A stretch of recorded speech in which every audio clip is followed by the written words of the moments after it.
So I used to go to his classroom during lunchtime and just study for the test, which were a lot of questions, 100 questions that you have to know. I said, Miguel, the only way we're going to ensure that you're going to pass is if you get all 100 questions right. So what is Solar Shade? We are a partnership company, and we have designed an umbrella that harnesses the power of solar energy and stores it to the I let them run with their idea as long as it does not violate a school policy or obviously infringe on any type of real business. We're in agreement. We have a winner. We want to take advantage of the fact that we're a vocational school and we have a lot of resources to be able to do larger projects and more elaborate type projects. I'm feeding them questions through Google Docs, such as what is the problem they're fixing, how they're going to develop an app concept around that. Helen's group, I just put a question for you to look at under question 3. It says, what does your app do? Hi everyone, I'm Marie Bliston and I'd like to welcome you to another episode of Classroom Close-Up New Jersey. Every week we bring you stories of innovation and inspiration happening in public schools across the state. And we've got plenty of both this week. We'll focus on programs that encourage STEM skills and that entrepreneurial spirit. But first we bring you something very special. You're about to see a lesson in civics through the eyes of a new United States citizen. Here is Miguel Martinez. Thanks, guys. Hello. Hello. Hi, everybody. You probably don't know me, but I used to be a student here. My name is Miguel Martinez. My family are immigrants from the Dominican Republic. We came to the U.S. in 2010. We wanted to immigrate because we would have better education, better opportunities for my parents to have better jobs, and for us to have a better life. Today, Miguel is visiting Camden Big Picture Learning Academy to speak with social studies teacher Frank Epifanio's students about his experiences as a student and his recently completed journey to become a U.S. citizen. The way we came to the U.S. was because my grandparents live here since 1997, and they requested us as a family reunion, which means that they will ask the U.S. government to bring us over with them. But that took 10 years for us to actually get an interview from the U.S. government in order for us to come over. After waiting 10 years, Miguel still had more work ahead of him. I know I wanted to become a U.S. citizen. That was one of my goals. So I waited 5 years, which is one of the requirements in order to become a U.S. citizen. You have to live here in the U.S. for at least 5 years and being able to speak English, write, and read in English. During the 5 years, Miguel attended middle and high school in Camden, where he learned English with the help of dual language instruction and ESL lessons. Adapting yourself to a new country is something that you don't know until you experience. But then the language barrier, it takes time to learn new language. I myself haven't even perfected at it yet with 6 years in the US, and it's a process that takes time. Miguel finally became eligible to apply for citizenship during his senior year of high school. That's when Frank Epifanio comes into the story. He wasn't my teacher, but we met back in my first year of high school, where I had an internship at the school he originally taught at. And then he transferred over to my high school, and then that's when we really started to bond. He would have to go by my classroom to get to his math class every day, and one day he asked me if I knew anything about citizenship, and I said, I know a little bit, I don't know the whole process, but I'll look into it for you. He's like, oh, okay, because I'm applying. We started talking about how I was becoming a citizen, and he was the biggest help. Frank helped Miguel through the process, from making sure his 20-page application was in order to helping him study for the civics test he would need to pass. So I used to go to his classroom during lunchtime and just sit with him and study for the test, which were a lot of questions, 100 questions that you had to know. I wanted to make sure that he knew all 100 questions, because they select like anywhere between 5 and 10 randomly, and you have to get a certain amount right, but you don't know which ones they're going to pick out of the 100. But I said, Miguel, the only way we're going to ensure that you're going to pass is if you get all 100 questions right, and we have at least a couple months. So for about 2 or 3 months, we would quiz 100 questions until he got it right, and that's how we pretty much got it to where Miguel could answer all 100 questions. When the day arrived, Frank drove Miguel to his interview and waited. I wasn't allowed to go back when he got questioned, but I was waiting very anxiously. I didn't know what to expect, but I know I was mentally prepared. I know I was gonna get this done. He came out, he said, I passed. I talked to the woman who gave him the test. She said he's one of the best that she's ever had. He knew like everything, and she invited us back that very day to do the swearing-in ceremony. The most memorable moments that I remember from that ceremony was when they mentioned all the countries, and there were around 30 countries. That was really special, like knowing that so many people from different countries were taking the same step as me. Helping Miguel reminded Frank of his own family's history. It meant a lot to me because my grandfather was an immigrant from Italy, and he would tell the stories about when he came here. He didn't speak the language. He was in 3rd grade in Italy. Back then there was no ESL, there was no bilingual education. They put him in the 1st grade when he was 9 years old. So he got picked on a lot. That was something that always stuck with him and that he always remembered. But he loved being a citizen of this country. You know, he always remembered the old country, the hardships over there. So that always meant a lot to me, you know, to remember that we are a nation of immigrants. Miguel earned his citizenship just in time to vote in the 2016 elections. It was a very political time when I got my citizenship, and regardless if what I believe in or not won, I was able to, you know, make my voice be heard. That was very important for me. On election day, he texted me the sticker, the I voted sticker. That meant a lot. You know, he wanted his voice to be heard, and he was able to make it heard on election day. So as a social reasoning teacher, social studies teacher, as somebody who mentored Miguel through that process, there are those types of things that teachers don't get bonuses, but there are bonuses, you know.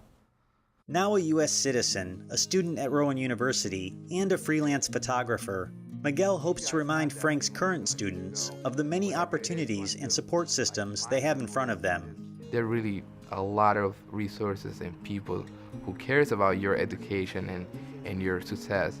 And when they see that you are trying, they wanted to give you the help you need. And Mr. Epifanio is just one example of many people that have helped me throughout my first day here in the U.S. to today. There are so many people around me that help me every single day.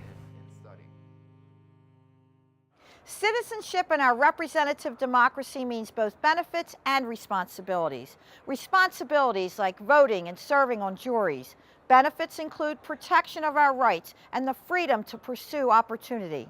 We live in a country where anyone with a great idea has as much chance as anyone else to make that idea come true.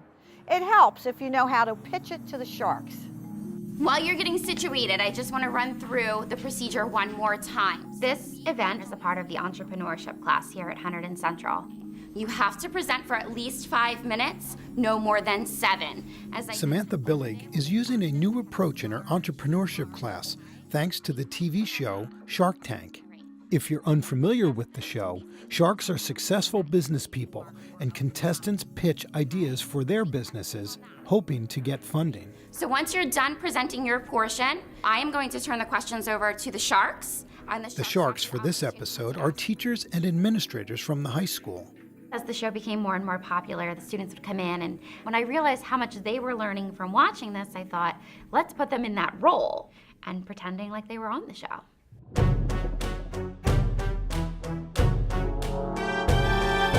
We designed the solar shade umbrella so you could charge your device while relaxing on vacation. Now, what if there was a way to get people's orders in without any problems whatsoever with their business and with their restaurants? Zapwatch is a product that keeps drivers from dozing off at the wheel. Our company, Wheels, is designed to provide new cars to our customers every 6 months. Shark Tank Jr. features 4 groups who develop their own business plans and products. While the sharks have copies of their written business plan, the sharks' main focus is the actual pitch. So our product uses a tablet or kiosk in the store that allows the customer to log in with their thumbprint or phone number. And basically what we did was we created thumbprint scanners that allowed customers, when they go to any type of food restaurant, to put their thumbprint onto our scanners, and it would pull up their account of their created orders and speed up the process for both the customer and the company. So what is Solar Shade? We are a partnership company, and we have designed an umbrella that harnesses the power of solar energy and stores it to be used to charge devices such as... Basically, the solar panel on the top of the umbrella will collect all the energy from the sun and store it in the batteries so you could charge your device. I was more in charge of how we came up with the idea. My phone died at a beach, so I was kind of stuck there, so I couldn't really do anything about that. I let them run with their idea as long as it does not violate a school policy or obviously, infringe on any type of real business. So a regular lease is about 3 years, right? So with us, you get about 6 cars in that time of 3 years. So you get a little bit more of everything. There is leasing, but that's usually for about 3 years at a time. But we're giving you a car for 6 months that you can exchange for a new one every 6 months. You don't get bored with your car. Zapwatch uses an integrated heart rate monitor that tracks if your heart rate falls below 52 beats per minute. 52 beats per minute is the average rate when you're starting to fall asleep. Zapwatch tracks that, and once it's there, it zaps you so that you don't fall asleep. We did a lot of research actually, and we were really surprised to find how many people drive while drowsy. It was a crazy percentage, and a lot of people are affected by it. What is it actually doing to the person? It's on their wrist. Is it an electric current? Is it a vibration? Is it, what does that technology look like? Well, we want it to be extremely safe, but we also want it to be effective. So we did make it an electrical current, but it's a very low one that would not affect your health. They truly put the work in with research and try to identify projects that can make an impact and possibly make them some money down the line. Our main issue right now is being able to get the product to the company. So why you should invest in us is because we already have a deal with the Hilton and we have an upcoming deal with the Marriott. Our idea is sort of new. No one was really thought of the concept of meshing the solar panels and the umbrellas in order to keep charging. Are the umbrellas available for purchase for personal use from individual consumers? That's why we need the money. Right now we're a wholesaling company and we're trying to use the money that you're giving us to market. I love having the Sharks come in, especially our administrators and our counselors, because they get to see their students in a different setting. You're making profit on 1.5% of the sales? Of the dollar volume that goes through the kiosk strictly. One of the things that I'm impressed with this program, it's enabling the students to get a chance to get up there and public speak in a smaller group and take feedback. Does your lease cost include things like having to re-register the car, changing all your car insurance and things like that? My favorite part of being a shark is hearing the different ideas that the students come up with. If it only takes 1 second to turn off the watch, I think it's a lot better than falling off it. You can't go into one of Sam Billig's classes and not learn something, not come away with something that broadens not only your understanding of her content and the curriculum, but also makes you better at something that you're required to do in your job. It's a great experience across the board. It's time for the Sharks to decide who they'll invest in. Well, I'll start with the first one, the imprint. Great concept. They're on the right track. I think just developing it a little bit further and being more aware of what's already out there. Solar shade? I think they took a really good approach of thinking both large scale, like going through the hotel chains. The next group was the Wheels Company. The numbers on that concern me a little bit with the monthly cost for 6 months, where that shortfall is going to be. And the final group was the Zapwatch. Does that band that I can put on any watch or just wear independently, can that work with it? So does it seem like we're in agreement? We have a winner or winners? Yeah, I believe so. Yes. I would just like to commend everybody. Everybody did a great job on their presentations, but the Sharks did decide to support 2 companies. We would like to congratulate Zapwatch. And then the second group we decided to invest in, also because it was a great idea, is Solar Shade. We're going to invest the full $750,000 in your idea.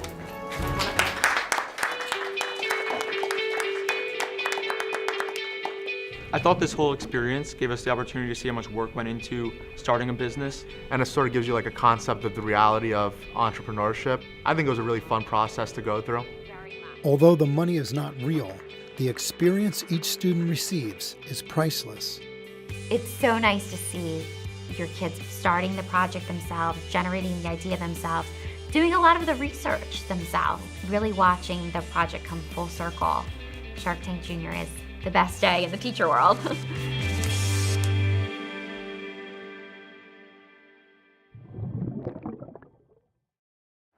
Most cold-blooded creatures with gills and fins require a tank if you're going to keep them on land. But would you know how to build one? In our next story, we'll dive into the topic of aquaponics. Please watch.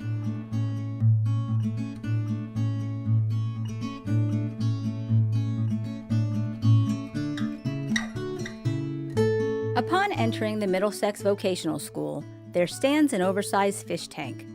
But it's not just a fish tank.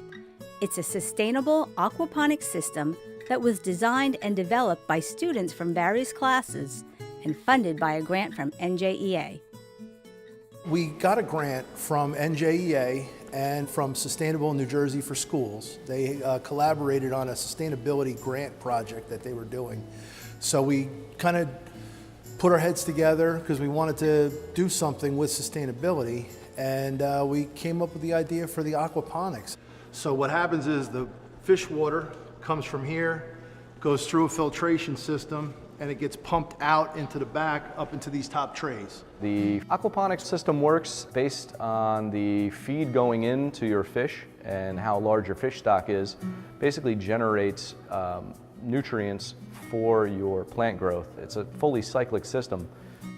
Gary Antonelli, a biology teacher and also an expert on aquaponics, was instrumental in writing the grant. I started to brainstorm what would be needed for the grant, and I drew up several different systems. The sketch pad were some of his initial kind of thoughts on the designs of it. He was a guy that was able to kind of figure out what we needed, designed the plumbing side of it, and then helped us install that.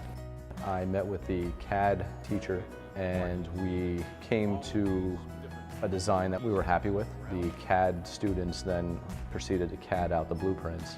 And these are all different pieces from separate sketches, and they were just all put together. We wanted it big, we wanted it to stand out. Once the CAD students finalized the design, they brought the blueprints to the students that could make it stand out, the carpentry class. We got a new project to do. Ivan from CAD is going to tell us all about it. Alright, so basically, Mr. Fuller came up with the idea to make aquaponics and put it in front of the entrance of our school. Carpentry kids built it based on the specs of the drawing. They built 3 different sections, 2 to hold the plants and 1 to hold the fish tank. Hold that on the mark there. And once we had it built, the electricians came in and did their thing. We had to look at the specs of the fish tank, how much amperage is needed out there, so that way we don't overload the circuit. What we ended up doing was we took 2 circuits out there. Between all the fluorescent lights and all the pumps that are running on the fish tank, you had to separate the 2. So with the start-stop switch, we would be using a 3-phase motor. So what happens is that if, say, the motor were to start to burn out or something, those overloads in there, they'll start to get hot, and then it'll just shut the entire circuit off. So the motor will shut off without us having to stop it. Graphic design, and then made these placards for it, just to kind of explain what the system's about and also to showcase some of the fish. I have a little cycle describing, so when you first look at it, you'll fully understand what aquaponics is. I also added each fish, so when you look in the aquarium, you know what you're looking at. The purpose of an informational graphic, better known as infographics, it's really kind of to display the data and information in a visual way to kind of intrigue the viewer. I really wanted something blue. I added some textures to it, and I really wanted everyone that viewed my piece to actually understand what they're looking at. We want to take advantage of the fact that we're a vocational school and we have a lot of resources to be able to do larger projects and more elaborate type projects. Put your hand in there, get a nice little pinch. And then what you're going to do is you just go like that. And we're maintaining it now. Some of our biology students come down and they're helping to keep the water healthy by testing the water, keeping a track of that. And we're starting to grow some plants. Our culinary arts shop will hopefully reap the benefits of the produce that we're growing out here. I expected it to turn out very well, and it exceeded my expectations. I think the kids did a great job. I love this thing. I walk in every day, I want to feed the little fish. I like that deep blue guy right there.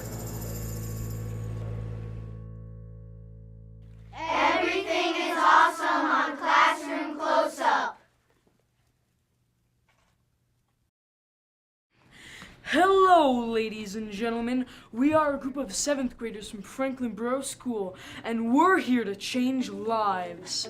This group of 7th graders, But how does the app work? and these two 8th graders are rehearsing their app presentation for the Steam Tank Challenge. It's a creative problem-solving competition that was held at the 2016 New Jersey School Board Association Conference in Atlantic City. I received an email saying, "Congrats, you've been selected as one of the few presenters down at Atlantic City." These students were selected because of their creative prototype app design. The two that were selected to be part of this are called Dyslexia Destroyer and Braille Books. Dyslexia Destroyer helps dyslexic students in specific ways. You can go into the special features and it has all the things like water builder fonts, placement holder, guider voice. You can change the font, the background color, all of those things. Our app is called Braille Books, and it helps blind people read on their phone or tablet. As the person reads, they follow along with the vibrations on the screen, so when they're feeling it, they know where to start and what they're reading. What brilliant ideas! But these ideas don't just happen. A lot of time and hard work are put into it. Here's how it all began. As you know, with our app class, we are designing apps that are solving problems. So we're just gonna kick off the class today. What are some problems that you can think of, whether they're in school, in your personal life, in the world? Bullying, texting and driving, addiction, disability, cyberbullying. Now I want you to think back to your grade level. What are issues you see in your grade level? We brainstorm the list of problems. I have them pick and choose whatever they want, and then we research it. And then that's a good one. Like I said, 1 in 4, that means one of you has been cyberbullied at one point. Now that you've researched a whole bunch of different problems, what is one problem you think would be the best to work on? We went through many things. We originally thought we were going to make an app for autism. Well, autism would be a really good one, but dyslexia is a little bit more personal to our group because a member in our group, Maddie, her sister's friend has dyslexia. We knew from the start that we wanted to make something that would help people. We had to do our research and see if there were any apps out there like it yet. You don't want to have them build an app or create an app that already exists. And a lot of the times this helps the kids realize that, whoa, there's so many apps for games. We wanted to do a game originally, but now we want to change it and help that person because that doesn't exist yet. We noticed that there were a lot of people who were blind and we wanted to help them out. I'm feeding them questions through Google Docs, such as what is the problem they're fixing, how they're going to develop an app concept around that. She asked us the question, what are your app features? I wrote down that we have water builder fonts, colorful placement holder, bigger spacing, background color, different font styles, and a guider voice. Helen's group, I just put a question for you to look at under question 3. It says, what does your app do? The teacher shares her docs that she creates with us, and she writes the questions and we have to answer them, and she can see all the stuff that we're doing and we can see what she wants us to do. Once we have all of those questions answered, they write a script. Our app allows students to participate in activities and lessons like the rest of the class. When our script is done, we're going to start filming with the iPads on iMovie. Our app is the first of its kind to acknowledge this missing component in today's world. Our research showed us that the majority of blind people use Braille in today's world. I have them make a movie for it just to work on public speaking, to get their ideas articulated, and it's almost like a commercial. It's good practice for them. Erica Cook once said, "I don't suffer from dyslexia. I live with it and work with it. I suffer from the ignorance of people who think they know what I can and cannot do." This is why we bring forth to Dyslexia Destroyer. We applied STEAM principles and practices by following the design process and integrating science, technology, engineering, and math into our idea. STEAM is something we do naturally as teachers and even in our world today. It's just nice that now we gave it a name and we can call it that and we can apply that in our classrooms. Just continue building your prototype. The prototype is telling me visually how your app's going to work. So from the home screen when I'm pressing the button to open, to my different options, and then when I'm actually reading, because your app's helping me read, correct? After we designed our prototype, we went to the Steam Tank in Atlantic City and we presented it to a panel of judges. I think they all really liked it because after we finished presenting, they all came over and complimented us. The one judge told us that she wanted to help us make it go farther. I have to say, it was very fun. The judges clapped at the end, and a lot of them talked to us afterwards and how they wanted to help us pursue making the app. They got a lot of great feedback. That was the coolest part of the day. The feedback they received was helpful, it was encouraging, it was motivating. That was one of my favorite teaching moments I've ever seen because it was so neat to watch them interact with these professional adults, such as the one guy was from NASA, one works on QVC, and see them encourage and inspire my students. The kids walked away with such a high that day from everything. Wouldn't it be wonderful to see their concepts developed into completed apps? But really the most impressive thing is how these students are looking for solutions to challenges inspired by their peers. That's going to stay with them beyond school, applying their skills and passion to help other people and to make the world a more sustainable place where we can all build a better future together. If you missed any part of this episode, please visit us at classroomcloseup.org. Next week, we'll bring you 4 more inspiring stories, including a life-changing peer buddy program. Until then, for Classroom Close-Up New Jersey, I'm Marie Bliston. See you soon.